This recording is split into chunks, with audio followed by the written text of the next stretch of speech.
I was really a newbie at implementing regenerative agriculture, and I would say we were wildly successful at doing this. Learned a lot, made some mistakes, but we were able to take a comparatively small patch of dirt, 5 acres, and dramatically rehabilitate it, produce more food than what we and our neighbors could eat. This is a viable solution for global food production. Hello and welcome to the Regenerative Design Podcast. I'm your host, Mathieu Mehuis, and in this show, I interview the leading authorities in the world of regenerative practices, people who do good and do well. Are you a person that cares about your environment and our planet, that wants to leave the planet to our children to be something that we can be truly proud of, to enjoy for many generations to come? But are you also a person that believes we can do all of this and do good in business? I have really good news for you. You're here listening to the podcast that is all about making our planet a better place and making your business more successful. Enjoy the show. Hello and welcome to another episode of the Regenerative Design Podcast with your host Mathieu. And today we have an amazing guest. We've had a few really cool guests on, but this is really a highlight. We have Robb Wolf on the show from The Sacred Cow, a world famous book. So I'm very excited to have Robb here. Robb, welcome to the show. How are you doing today? Great, and thanks for having me.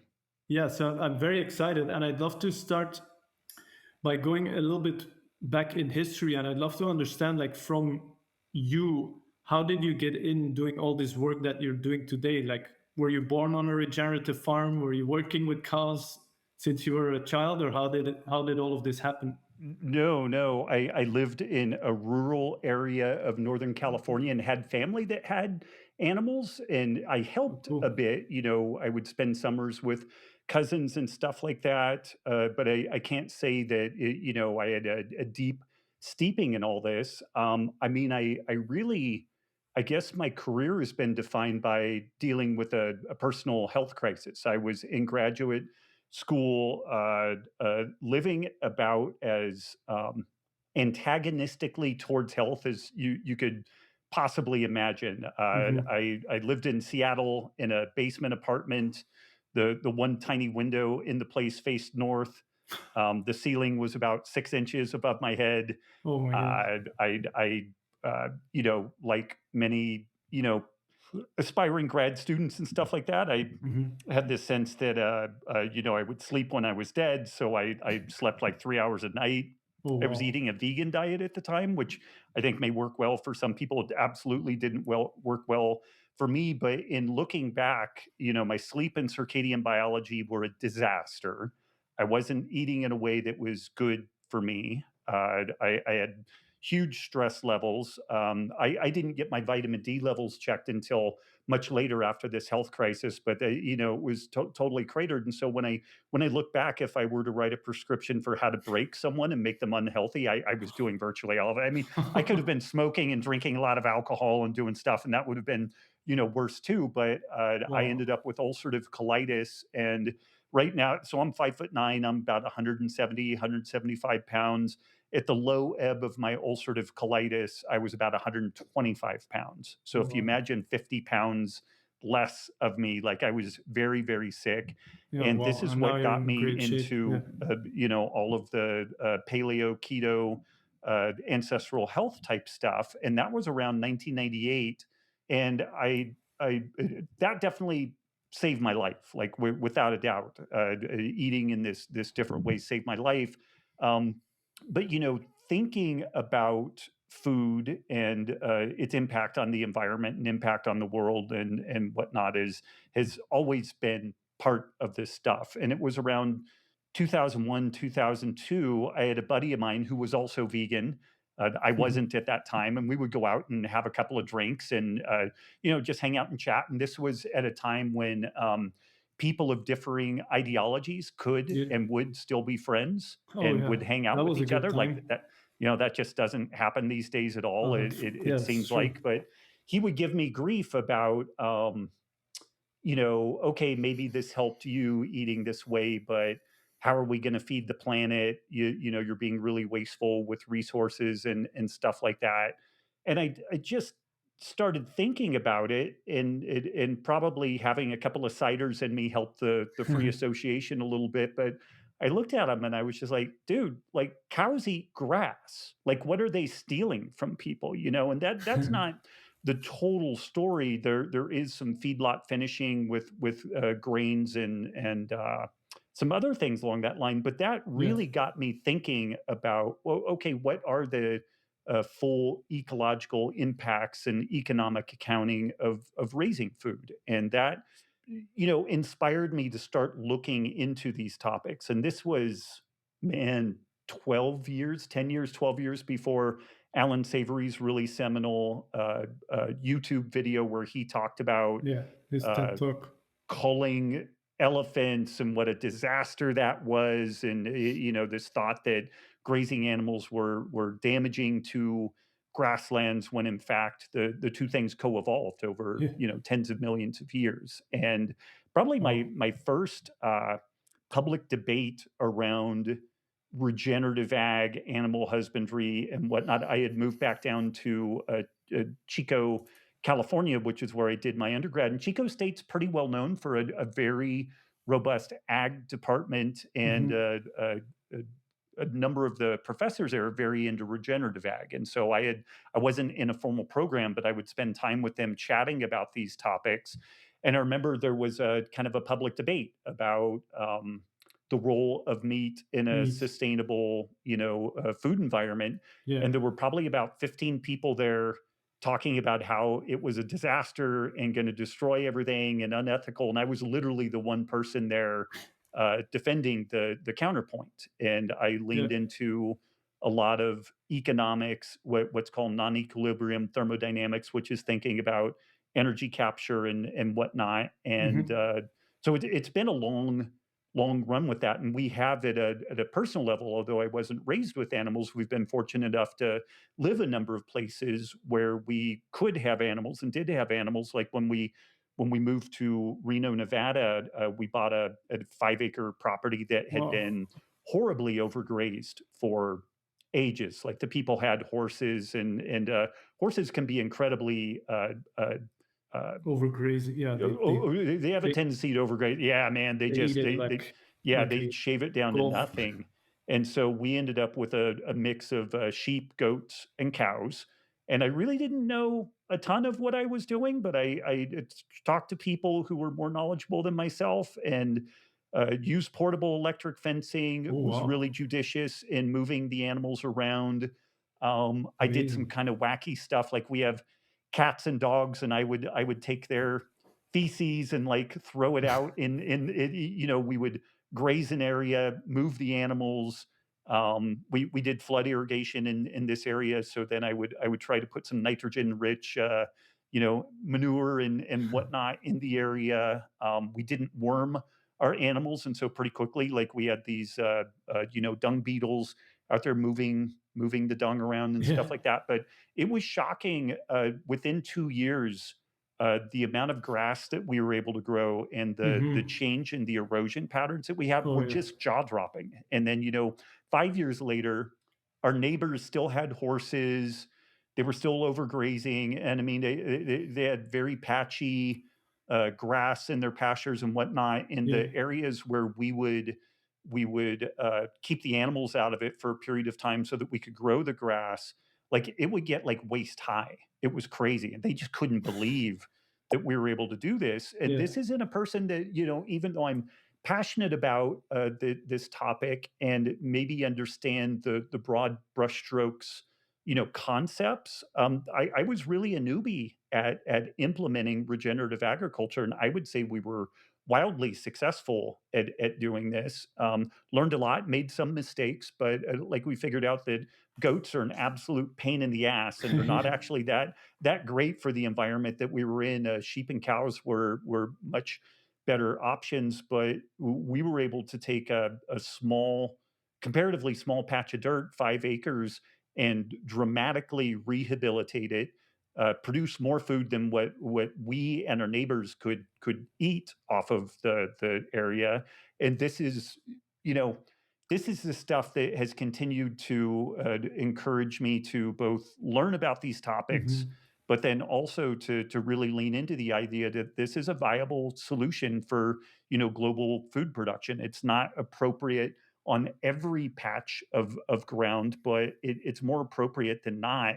And like some of the things that we talk about in Sacred Cow is that there's lots and lots of acreage that is not amenable to crops. It's too Hmm. rocky, it's too steep. You wouldn't have an easy time plowing it or anything like that. But different grazing animals can do a wonderful job Oh yeah, of accessing those areas, and then you have to totally. emulate some sort of a predator prey interaction Hmm. scenario, and to keep the animals moving so they don't overgraze. And portable electric fencing or other methods, even just using herding dogs, can be a really effective way of moving these animals when it's time to move them. This podcast is brought to you by the Garden of Your Dreams Masterclass. Are you struggling with finding the right tools and tricks for your garden? Are you lacking the confidence to be a self-sufficient gardener? Do you sometimes get overwhelmed by the lack of knowledge and time you have to actually do gardening? Then the Garden of Your Dreams Masterclass is for you. Yeah, totally. I fully agree with you. And I think even want to argue that even on cropland, it could be a really good system to integrate Yep. cattle. That's been done by many regenerative farmers, either to graze your cover crops, or even here. I'm here in the Azores, and there's lots of cows. And obviously, we have a climate that helps. It's a subtropical climate, so it's like they have 365 days of grass-fed beef, grass-fed milk, Right. so which is amazing. But even the crop fields, you can see people will do corn, for example, for silage that they obviously also use for some of the feedlots, and then they harvest, they put grass, and they will grow grass for a few months, put the cows on it, and then rotate to the next crop. So here it's exceptional. It can have even 2 to 3 harvests or crops in one season. So even there's massive integration, obviously, that is possible just by how a cow functions. And I think it's very interesting that already back in those days in the 90s, you're realizing that in the exact moment where everyone was going like, oh, we need to stop eating meat, it's bad for the planet, they fart. And I also find it interesting, I'd love to hear your take on that, like to a large extent it is true. Like look at all the meat production, or I don't know the numbers, but I could argue that 90% of the meat that's produced in the world is bad for the environment just by the way it's produced, right? So it's feedlots and uh, chicken that are in difficult circumstances, and this probably emits more carbon dioxide than it absorbs. But then, yeah. So I'd love to hear from you. How are you incentivizing this knowledge to going to people? Like it's obviously the famous phrase, it's not about the cow, it's about the how. But for many people, that's still like a very foreign concept. How do you bring that about? Or is that part of the work that you do too? Yeah, it's nobody's going to solve that problem immediately. There's a lot of work to be done on it, and even so, like we'll talk about maybe chicken and pork separately because Yeah. they really are they're 100% inputs of corn, soy, that So type of yeah, stuff. it's horrible. For the most part, but even feedlot cattle spend about 70% of their life on grass, and Yeah. then when they go to the feedlot, there are various grain inputs. But to your point, like they usually are used to graze wheat fields, cornfields, the silage and the crop residue. So a significant amount of what those animals eat are crop residues that you either compost it, which is really a lot of work. Like you got to gather it up and put it Oh into yeah. piles and turn it and all that stuff. You could let it just sit in the sun and let it oxidize, which really isn't good for anything, or No. you can have cows eat it. And I think that this is one of the things where, um, 100% grass finished beef is great, but like I live in northern Montana, we cannot do that year round. Like we No. we It's have just extremely long winters. Like yeah. there's no way that you can do that. Yeah. And I do think that uh, as good and as important as understanding the inputs of grass in these systems, using crop residues is a really great idea.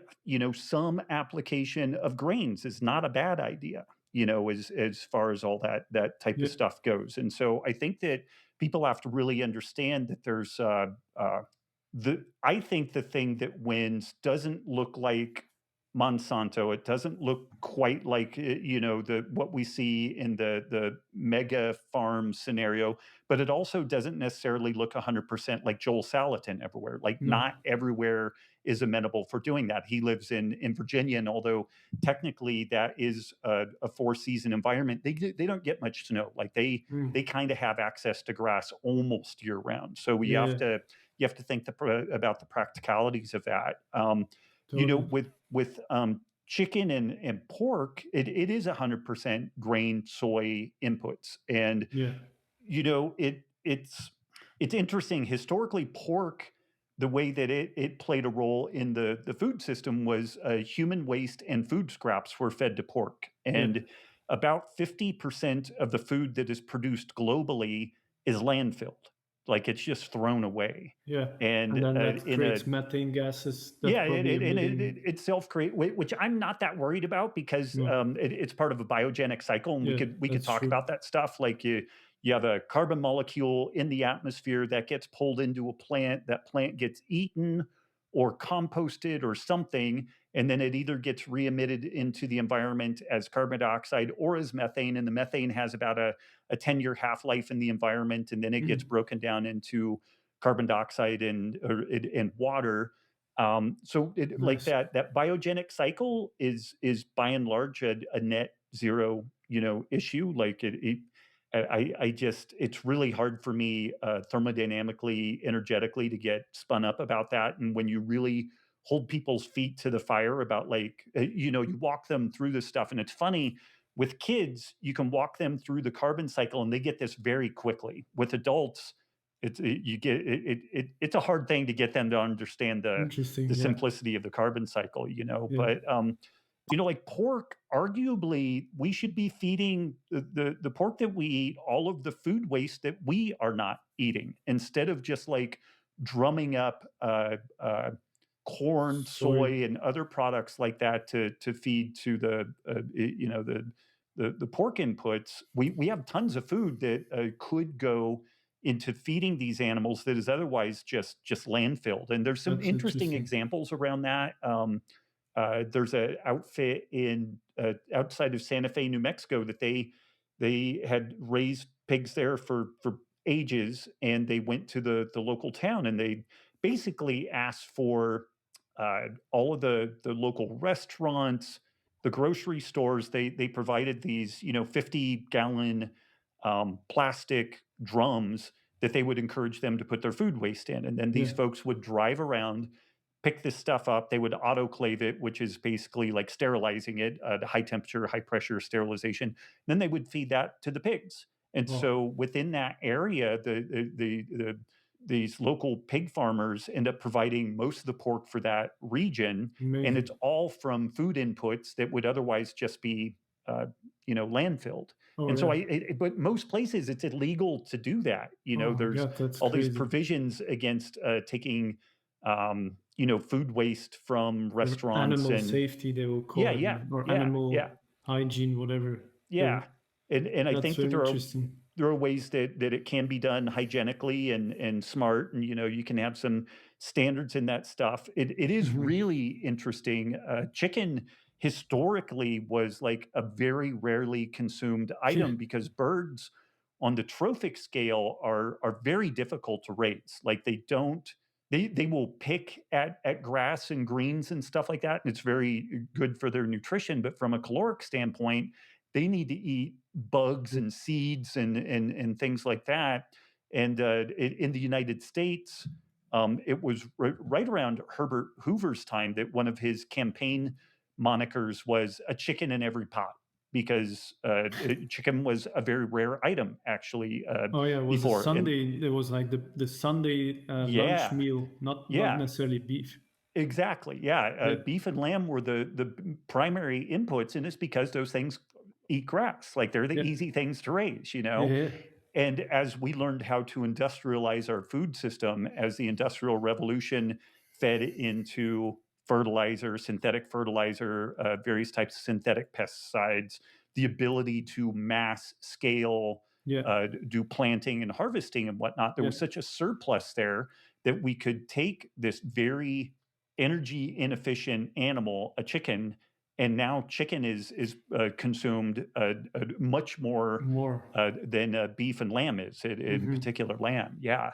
So there's some interesting things that we became so good at just producing cheap calories that we were able to do something very uh, thermodynamically inefficient, which is raise huge numbers of chickens as kind of like a primary protein source. Yeah. And yeah, yeah. No, no, I think that's very interesting, and it's kind of to the detriment of the animal, like pork or pigs and chicken. They are able to live without natural light. Because what I heard is before the first World War, most of the eggs that we consumed were actually from ducks, because that was like Ah, easy to find and they were easy to grow. They're also much larger and they were healthier or tastier than chicken. But then they tried to go into mass production and they put ducks into like closed environments with unnatural light, and they stopped laying eggs. ah, So that's why today we're actually eating so much chicken eggs, is because they can live in unnatural light. Same with pigs. They're very resilient animals. They can sustain in living in very harsh conditions, which most of the pork today, you could compare it more to kind of concentration camps rather than like meat production facilities or anything else. right. So getting those animals back to what they were meant to do, just like um, eating food waste. Imagine also the quality of this pork, where it eats all the scraps, it eats some broccoli leftovers, some this leftovers. That is so nutritious meat, then, right? Because we saw that on our own farm when we started to do regenerative grazing with a wilder cattle breed, that the quality of the meat is just uncomparable in taste. Like we had other cows that were more in feedlots, and just the nutritional value goes up like crazy. So yeah, I think we all agree on that side. And so then, what then led you to write your book, that became so famous, and like it's been many years now, like yeah, and it became a huge hype. Like I'd love to hear how that happened, and how it all became such a important work for the regenerative movement. Yeah, I mean, all credit to that goes to Diana Rogers, my co-author. Yeah. We were uh, good friends for years. Like we met in 2009 at Harvard when we Huh. both spoke there. I think it was 2009, and she had celiac like I do. She had had all kinds of gut and autoimmune issues, and so we really bonded on the like. She's kind of like my sister. Like all the gut and autoimmune problems I have, she largely has the same stuff, and so we would compare notes on that. And she became a registered dietitian and went on to write a lot of very helpful kind of paleo oriented books in that nutrition space. And she herself lived on a regenerative farm for years. Hmm. She's divorced from that guy now, but they had children. They were on a regenerative farm for, I don't know, 12, 15 years. So you know, she saw the importance or the value of this regenerative food approach. And you know, being in this kind of paleo kind of meat forward space, we were just assailed constantly that you know, one, that the way that we're eating was unhealthy, which I think it's always kind of like trench warfare on that. You know, is meat healthy? Is meat unhealthy? Like I Hmm. think when you really get in and look at that, like it pretty consistently plays out that meat is pretty darn healthy and Yeah. nutritious and important for satiety and stuff like that. But some of these thornier questions around, you know, like are cows the primary driver of climate change due to like methane emissions and stuff like that? Like that, those were the many of the claims. Hmm. They use huge amounts of water. They Yeah. displace land that should be used for raising crops to feed people and stuff like that. As we started getting in and looking at those questions and needing to answer those questions, it was kind of Groundhog's Day. It was like every time we turned around, we were answering these same questions. And I think as early as maybe 2012, 2013, Diana really wanted to do a book. And I was just like, nobody cares. Like that, there isn't a critical mass yet Huh. to be able to make this thing even reasonably successful. Yeah. This book is gonna sell to like 5 people, and there were other folks. Oh, Nicolette Neiman. There were a number of books that were quite good that covered a lot of the same material, but they were quite early, and they Mm. just didn't have much in the way of impact because they were so incredibly early. And like I've had some decent successes in business and whatnot, but I've had a lot of failures. And Mhm. I'll pat myself on the back a little bit in that I'm usually good at looking down the road and kind of seeing where things are going. The challenge that I've had is I sometimes see far enough down the road that I'll start trying to do something and it's way too early. Oh Like yeah. it's just way, way too early. And I'm so familiar. Diana and I, she kept pestering me and pestering me and pestering me about doing this. And I was like, we got to wait. We got to wait. And it was around 2016, 2017 that I was like, okay, we can start working on this thing. And Diana had the great idea to not just do a book, but also to do a film. And it was back and forth whether it would be a film or like a 10-part mini series. And so she was working on that in tandem with the book. And it's interesting. We uh, somebody at Netflix reached out to us, and they were super interested in this being a Netflix original, which would have been huge for both the film and the book. And we were. It's funny. It sounds ridiculous, but we were literally in like the 11th hour negotiations around what resources uh, Netflix would provide for this being an original and whatnot. And we're sitting in this conference room, and this phone rings, and the person picks up the phone, and you could see their face change, and they were basically like, "Guys, I'm really sorry, but this deal is off. Like it's just done." And I don't know who caught wind of what we Huh. were up to, but it had gotten to some level that the idea of supporting a Neat. book and film that painted animal husbandry in a favorable light, like that somebody killed it. And so Diana had to go on and finish that just on her own and self release it. But we released June of 2020, which was right at the ramp up of COVID. Yeah. And so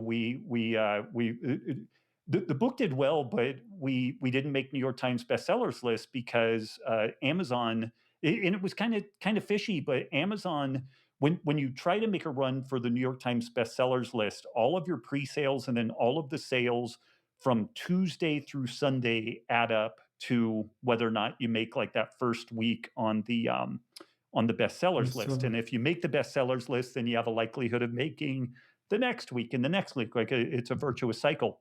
Well, Mhm. the Monday before our Tuesday release, we got a notification from Amazon that said that they were out of stock of our books and they wouldn't restock for like 3 months. What? And so brick and mortar bookstores were closed because of COVID. Like you literally couldn't go into a bookstore to buy it a physical copy. And so the only thing that was available were digital copies, and not everybody wants a digital copy. So we had a really good run up. Like we had a decent number of pre-sales, but we basically sold virtually no books the week of launch. And again, it was weird. It like we our publisher was like, Amazon has tons of books. Like Oh this yeah. doesn't make any No, no, no. sense that they're sold out of books. And but that's what they said, and yeah, that was it. That's So true because they have their fully automated system where it's print on demand, right? So you this order would this and would not have been a print on demand oh scenario. Like no, we had because a you have to publisher, be yeah, ready for yeah. stock, but yeah, it doesn't seem to make sense. It Yeah. was suspicious though. It was odd. It was very odd. But the book has done decent. I think at a minimum it provided a great resource where like every one of these questions that is raised, like are grazing animals bad for the soil? Do they consume too much water? Mm. Shouldn't we just grow more crops in the areas where we're raising these animals and stuff Animals. like that? And we talked about the nutritional and kind of ethical underpinnings of it. And I really think I think it's a really solid book. Like, I think we do a very good job of addressing these topics. An interesting thing is that if you poke around for negative reviews about Sacred Cow, there aren't many.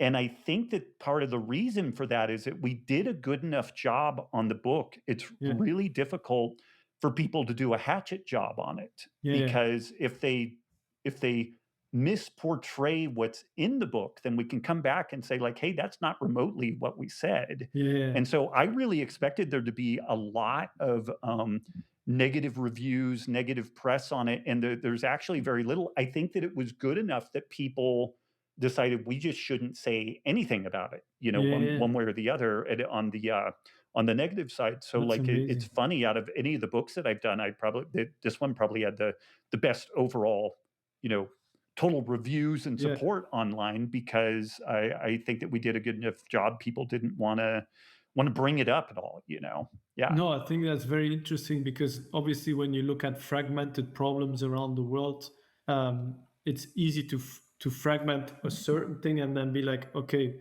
cows are bad because they reduce methane, and according to science, methane is bad for the environment, or and so that's like looking at one fragmented thing, but you don't see all the other things that the cows are doing, which is they're building soil biology, they're sequestering carbon, they're actually sequestering methane again to another, and they're storing water better. So obviously, when you look at things in a separate part, like, and we're humans, we try to fragment everything, Hmm. but that's very limiting because you got to look at it holistically, and when you then answer all those questions in such way, you end up with something that is so close to the truth that nobody can argue against it.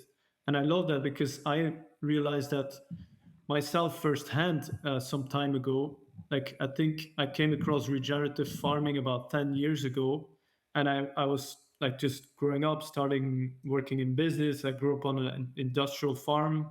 And I had all these questions like, oh, why is everyone saying that meat is bad and farming is bad for the environment? And Europe cannot even sustain their own food production because we'll be flooded by cheap import. Like, all these questions I had even since I was growing up as a child. And then you have mass immigration, climate change, all these big problems that the world is facing. And then all of a sudden, I met a regenerative farmer who was my first mentor from Soil Capital. They're an amazing company consulting in regenerative farming around the world. And so I was able to listen to him and sit down, and all of a sudden it clicked, where I was like, oh, wait a minute.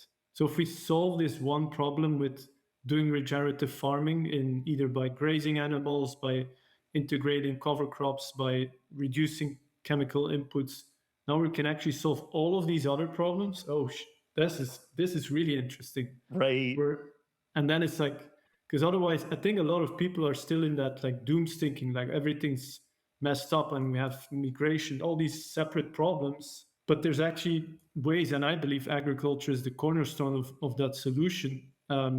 So yeah, I'd love to hear your take on that. And did you have like that light bulb moment at some point in your uh, career where you're like, oh, Yeah, this is yeah, huge? and I think I've always been a decent systems Oh thinker. yeah, Integrating lots of seemingly disparate topics, which can be tough sometimes, yeah, because uh, any one topic may be complex to explain and unpack, and then you're trying to integrate all of it, and you sound like a crazy person. It's like, oh, I got a yeah. solution for everything. But Alan Savory talks a lot about holistic management, Mm. which is this, and it can be applied to any problems, and it should be applied to businesses, food systems, immigration, all this stuff. Like, you have to look at the problem and then figure out holistically what are the inputs driving the issues, and then how do you get in and start tackling that in a really fundamental way. And we tend to be very symptoms oriented, and kind of quick fix symptom oriented. And when we start looking more at first principles, big picture, But the funny thing is, so we have these global issues. Okay, that Mm. we have these global issues. The only way you can solve them is at the local level. Like you need everybody at the local level addressing things in a more holistic way, and then all Mm-hmm. of a sudden that daisy chains into global solutions. Because the way that I would do holistic management of animal husbandry in Montana, where we're at 1,500 meters and we have extremely harsh winters and stuff like, it's so incredibly different than where you are Yeah. at an island environment that's subtropical. Now there will be some overlap here and there, but there's shocking differences. And I think that Mm-hmm. one of the downsides of globalization is that we try to push a one size fits all Oh yeah. approach to the whole Mm-hmm. world.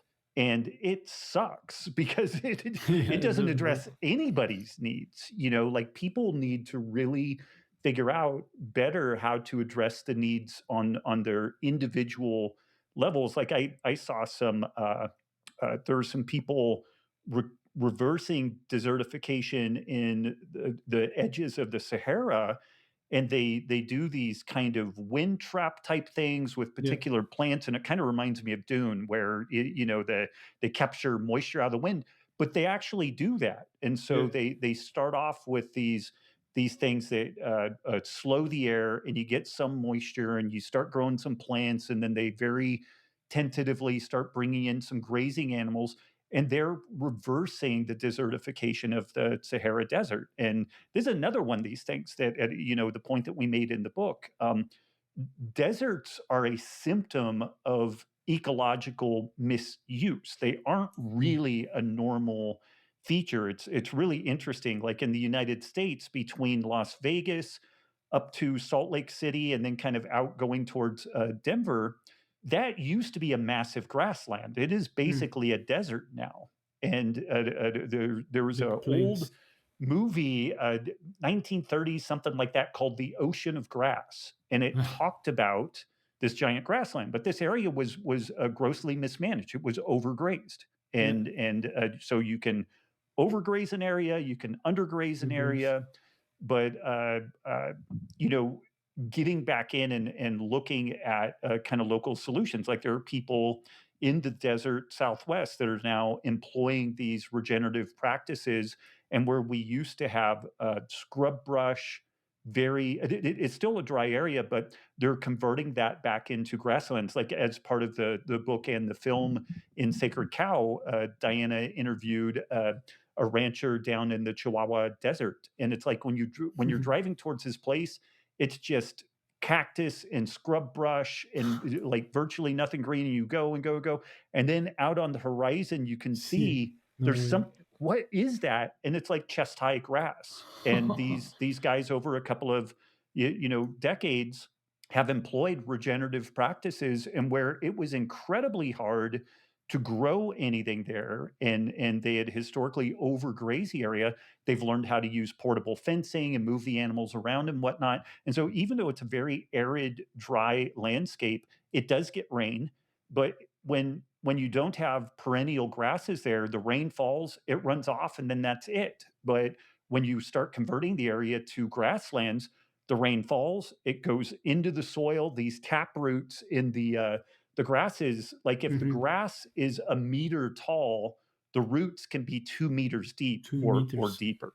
And so then that tends to push the water down into the soil and Yeah. replenishes aquifers, and it reduces the heat footprint. Mm-hmm. And there's this really virtuous feed forward cycle on this stuff. And just as a side note, in the United States, most agriculture is a very debt driven process. Like the farmers just they lease out giant tractors. They have Tractors. to Yeah. pay huge amounts of money for the Nitrogen is fertilizer. And growing like yeah, crazy. The price is yeah. going crazy.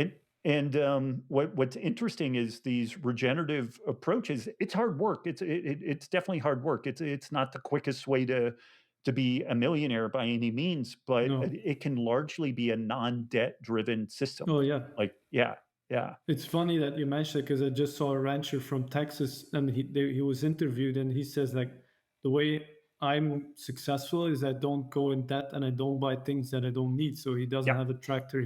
Or maybe he has an old small tractor Yeah, so that's very interesting because farmers were, yeah, they were pushed in the direction of you got to modernize, you got to scale, you got to be one Yep. certain thing. Like, and that's what happened on our family farm too. Like the whole European Union after the World War was okay. We never want to have famine again. We need mass production. So either you're a cattle farmer or you either do this, and it has to be at a massive scale with lots of input, and we'll give you subsidies. And that system is now completely falling apart, and the farmers are very angry about it. But they also have to become resourceful and find the solutions that are there. Like even on our own family farm now, we have well chicken houses, we have cattle grazing on the fields. We do events so that we can create additional revenue because it's Hmm. just not enough today in the current political system. If you go regenerative, you might have to bridge some time. So you got to find other sources of income, which is also great because now it's a visitor center. People can Yep. learn, can see, they can buy the meat right then and there or eat. We do like even amazing. Americans would love that. We do burger nights with our beef, and so yeah, it's really cool. So there's tons of solutions, and I'd love to hear now from you and your perspective. Why is this still such a marginal part of how the world works and how food is produced? Like we've kind of known it now for 10, 20, 30 years, and still it's so much like underground, let's say. Why do you think that is? Yeah, it's a really good question. I think there are a lot of factors to it. In the United States, I think the average age of our farmers is now like 72 or something.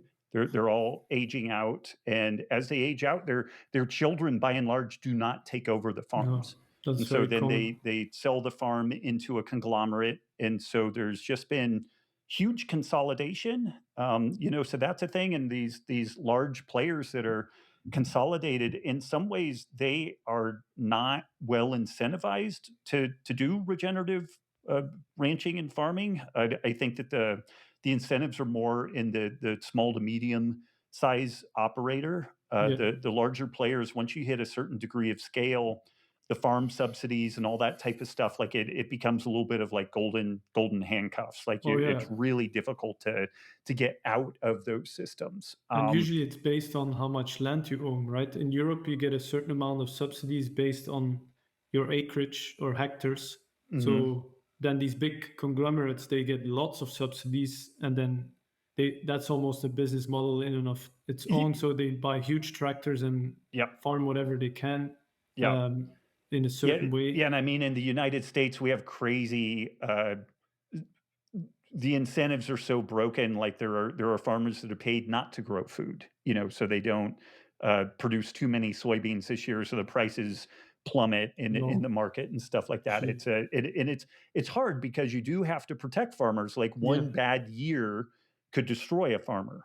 Mm. And so I think the subsidy system is a big part of why I'm mainly familiar with the United States. Like the Yeah. subsidy systems here are really difficult, but also you do have to protect these farmers in that, like if there is a bad year, like they have a bad crop or something like that, like Mm. that could ruin them. But I think we have to find some more market based solutions around that. I think Yeah. like insurance around crop fail and stuff like that versus subsidies, and you have to be really careful so that you don't True. get misaligned incentives.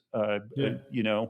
But I, I think that there's just been a tendency of people leaving agriculture, so the big players tend to aggregate and buy this stuff in. Mm. There is kind of a reality that the industrial food system is shockingly efficient at producing food. Now, there's some Yeah. external costs associated with it, like, and this is some of the stuff that we talked about in Sacred Cow. Like, we are destroying our topsoil with this process. Mm.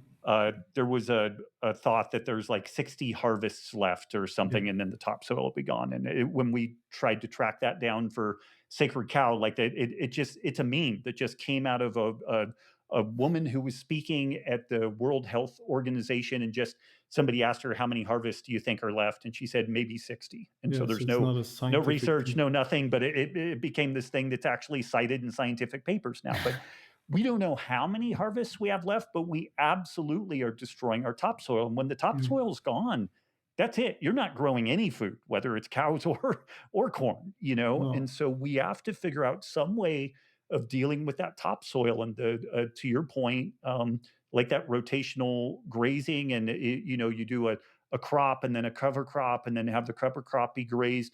And that is done to some degree, but we could do more of it for Mm. sure. But it is interesting. The industrial food system is really good at producing calories. It's not Yeah. great at producing nutritious food, Mm. and this is, you know, just one of the things that we are facing in the United States. We're facing economic crisis from the metabolic health issues that we have. Like there's pre-COVID, I think the estimate was that 12% of the American population is metabolically healthy. Post-COVID, it's as low as 7%. I mean, Ooh, we're incredibly unhealthy, and it is only shockingly expensive 7%. to deal with that. And so, some way we need to really modify our food system, like the junk food system in the United States, at least, is really propped up by the farm subsidy process. And so Mhm. we're subsidizing the production of cheap food that is turned into a highly addictive, hyper palatable food that we can't stop eating, No. and it makes us sick, and then that's going to bankrupt us, you know. And so it's your question is really good, and I don't have great answers as to why regenerative ag hasn't displaced more things. Like it is happening. It is Yeah, it's there are definitely more people growing. doing it than you know. There's more people doing regenerative ag than since like the pre-industrial revolution, you know, which is Oh, when everybody did regenerative ag. yeah. Everybody did crops and cover crops and cows, and they let Yes. one field lay fallow, and you Yeah. know they did all this stuff because Yeah. we didn't have the luxury of synthetic chemical fertilizers, you know, synthetic pesticide inputs and stuff like Mm. that. It and again, I'm a little bit controversial in that I think that there will probably always be some need for some amount of synthetic chemical fertilizers and probably some need like before we Yeah. started rolling, you mentioned like the W- robotic weed killing robots. You know, Yeah, from I have some John real Deere. optimism around some of that happening, but it won't work for all crops and it won't work No. for all situations. And I No, and think if you that don't fix your soil, then it's just still like gonna be bad. It might yeah, really help the transition. Well, it might help to get out of the chemical usage. inputs, yeah. But if you don't do it regeneratively, it's still gonna be, yeah, super expensive. Yeah, yeah. So I think that people really need to be pragmatic about things. Like, Yeah. uh, one, it takes time to transition, and Yep. so when people are in a transition process, like you have to give them some grace around that. And again, like from location to location, some places will be more or less amenable to Mm. a you know like a fully or a partially regenerative system. I think at a minimum, we can figure out ways of not just destroying the topsoil of our croplands and grasslands. Like if we just No. did that, and I think that that's Yeah. very doable, that's a huge win. Like Alan Savory has said that the most expensive export the United States has right now is our topsoil because you look at how much of it blows out to sea and goes down you know to the Gulf of Mexico and stuff through Oh the yeah. Mississippi River. It's arguably our most valuable export, and we get Resource. absolutely no economic benefit from it. We're just like That's wild. Yeah, blowing that's our topsoil away. So if we just fix that, that's a huge win. And then mhm. I think we really do need to have a revisiting of our farm subsidies programs. Yes. With an eye towards the impact it has not just on kind of environmental health, but also individual human health. There's just kind of a reality that subsidizing the junk food industry is killing us, you know, and Mm. it's incredibly expensive, but Oh these yeah. are some of the most profitable outside of pharma. These are like the most profitable companies in the world. You know, like big sugar manufacturers, junk food manufacturers. Like these things are shockingly profitable, Oh and yeah. so it's going to be hard to pivot that stuff. No, that's it. Yeah, that's true, and it's the whole subsidy thing is a difficult discussion because you may want to abolish it, but then you end up with lots of cheap food from other countries getting imported, and then that comes with another series of consequences, Yeah, yeah, especially the in United Europe. States just And yeah, decides, okay, same. Central America, you're going to grow our junk food. So Yeah, yeah, no, then yeah, that doesn't yeah. make sense. And on the other hand, the subsidies make farmers somewhat, maybe some people won't like hearing that, but it makes them kind of lazy in terms of like they don't innovate as much. They have kind of securities. And now it's kind of changing in from what I see in Europe is like subsidies are starting to become more like you have to do something and then you get the subsidies. Like Hmm. you have to do now. I think the rule in Belgium is you got to do 20% cover crops of your annual crop to be allowed to get your subsidies, and you got to prove it. So moving into like showing the ecosystem services that farmers can provide, and then they get the subsidies. I think that could be a better way to transition it because it Yeah, has and to make financially sense. even a layer more like I always get nervous when like I wonder I have no idea if that's a good idea or a bad idea. Yeah. It's like No, the me neither. 20% cover crops. Like I really don't know. Oh, it's And in it yeah.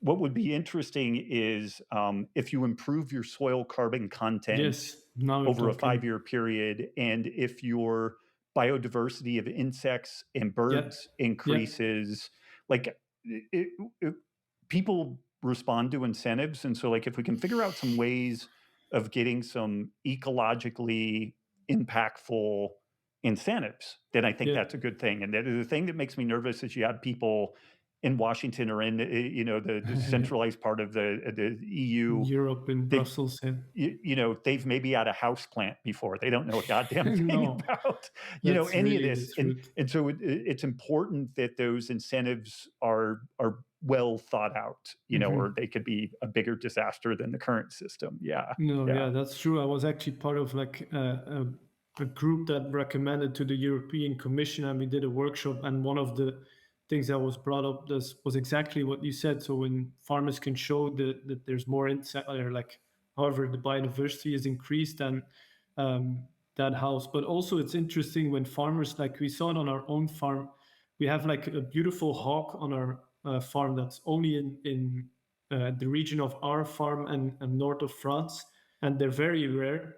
And so the government said, okay, we want to make sure that these animals live, and they make nests in the grain fields. It's kind of their biotope. That's how they evolved with farming, and so we always protect them. And ever since, my father also saw that, okay, this is good because they will take the mouse in the fields, so our Hmm. crops will improve.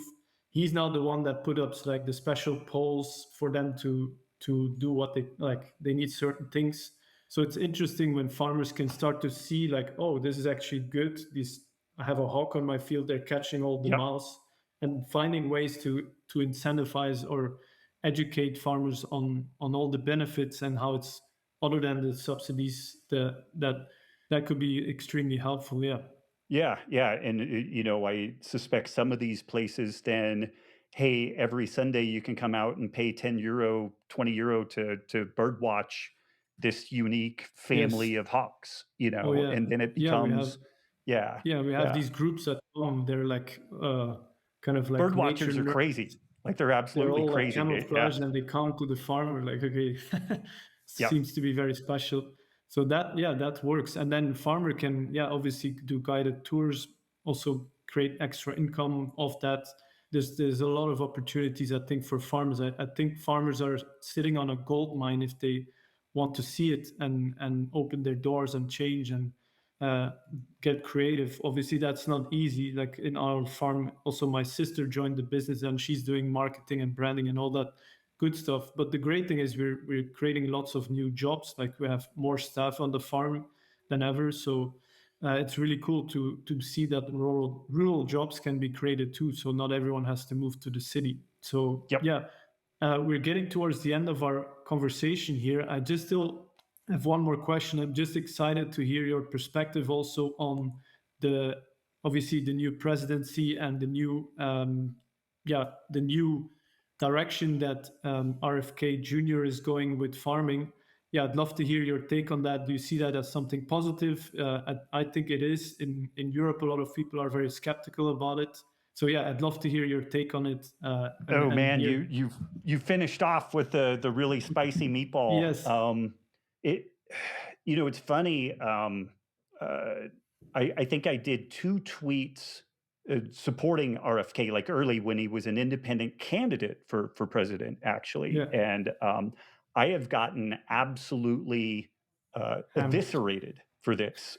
There's whole Reddit threads about what a horrible human being I am for Wow, come on. supporting him and stuff like that. But I've been talking about metabolic health issues for 25 years. I've been Yeah. talking about regenerative agriculture.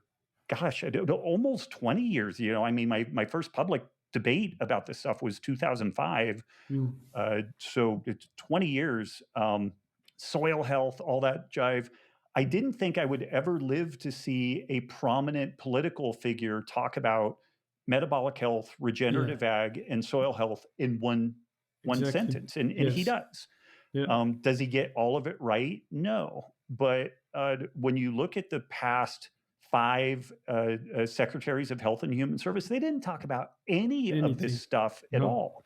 But what's interesting about RFK Jr. is that he has what I find generally is that people who dislike him dislike his positions on vaccines. Yeah. And That's they what I hear so too. dislike his Yeah. positions on vaccines that That. they are incapable Mm. of seeing any possible benefit anywhere Like, else. yeah, that's what I come across too, and Yeah, I talk positively about his work and why it's so important for the US and for food and changing farming. And like, this is the first politician at such a high level in the world that is talking about regenerative farming, and also knows it's not just like greenwashing or right. saying we're going to be more sustainable farming, blah blah. Like, it's actual legitimate things. But then they say, oh yeah, yeah, the vaccine thing, yeah. Yeah, and so like whatever reach this podcast will have, I'll bet that like 90% of the conversation is this, not all the other stuff we talked about, but it'll be this. And it'll most likely be that because, we spoke even nominally favorably towards RFK Jr., that Yeah. it's like, oh, those two guys are assholes. They don't know what they're talking about. They're crazy. And it's just we've reached a point. The world is really complex. It legitimately is. And I guess that there are single topic items that people are like, well, if they're for this, then I'm for them no matter Yeah, what. yeah. Or if they're against this, then I'm Mm. against them no matter what. And That's this is crazy, really right? what the story is with RFK. And I would just throw out there to people, do you think metabolic health, like you could, all I would encourage people to do is if you don't like his positions on vaccines, tackle Good. that. And then can you also partition in your mind that he might be on the right track with metabolic health, regenerative ag, and the importance of our soil health? Yeah. And can those two things exist simultaneously? And can you take him to task on these things that you don't like? Like I saw him go after some food additives and stuff like that, and I honestly think that's just like that is so not an important topic relative to other things. I really think it's majoring in the minors, and so Mm. I haven't supported him wholesale on every single topic. I actually pushed back on a number of things, and interestingly, I've seen him come out where he had some thoughts on one topic, and then a lot of people pushed back on it, and he kind of reviewed it, and he's like, I think I was wrong where I was before, and he Yeah. See, in he's real just time. human. Everyone's human. Like, you're doing Well, the yeah, best you and can. the fact that he's human now, Like, you meet people people, would you like you were, let's say 10 years ago you were vegan. I even also was like vegan for a while, and I tried it because I thought that that's a good thing, and it just didn't work for me. And so now I have a different viewpoint on that matter. And in fact, my girlfriend is vegan and it works for her. So good. Like, right. figure out what works for you. And I think it's like in a democratic system, you can have different viewpoints that are even completely contrasting, and they can coexist. Like, that should be possible. It should be, but we're moving into a world where people are making that not possible, and I think it's really dangerous, Oh yeah. The current administration, including RFK, is just a shockingly polarizing topic, and Mm. it addresses things that are fundamental to our global and individual health. Like the way that what should we do about climate change? Like, should we cut off the gas and oil to everybody and make them just deal with like solar and wind? And if you live in Germany and it's cloudy 9 months of the year, tough shit. Like, you don't Yeah. have any power. Like, No. Germany is pivoting right now. Like, they probably went harder into the green energy story than anybody in the EU, Yeah. and they've gotten crushed from it because it's just not a viable solution yet. No. And so I think we have to be pragmatic about the way we do these things, and we need to be able to have hopefully a minimally emotional discussion around this stuff. If they're like, again, if people want to have a discussion around RFK and his position on vaccines broadly, great, let's Yeah. do Do that. that or But let's be able to, then let's also be able to have a discussion around his approach to metabolic health and his leaning into regenerative ag. Like, I've seen people who historically have been very excited about regenerative ag and like the paleo diet and stuff like that, but they so dislike RFK's position on vaccines that now they're like literally like pro Monsanto, oh my god. pro Pfizer. And I'm like, "Are you shitting Holy me? Like, really?"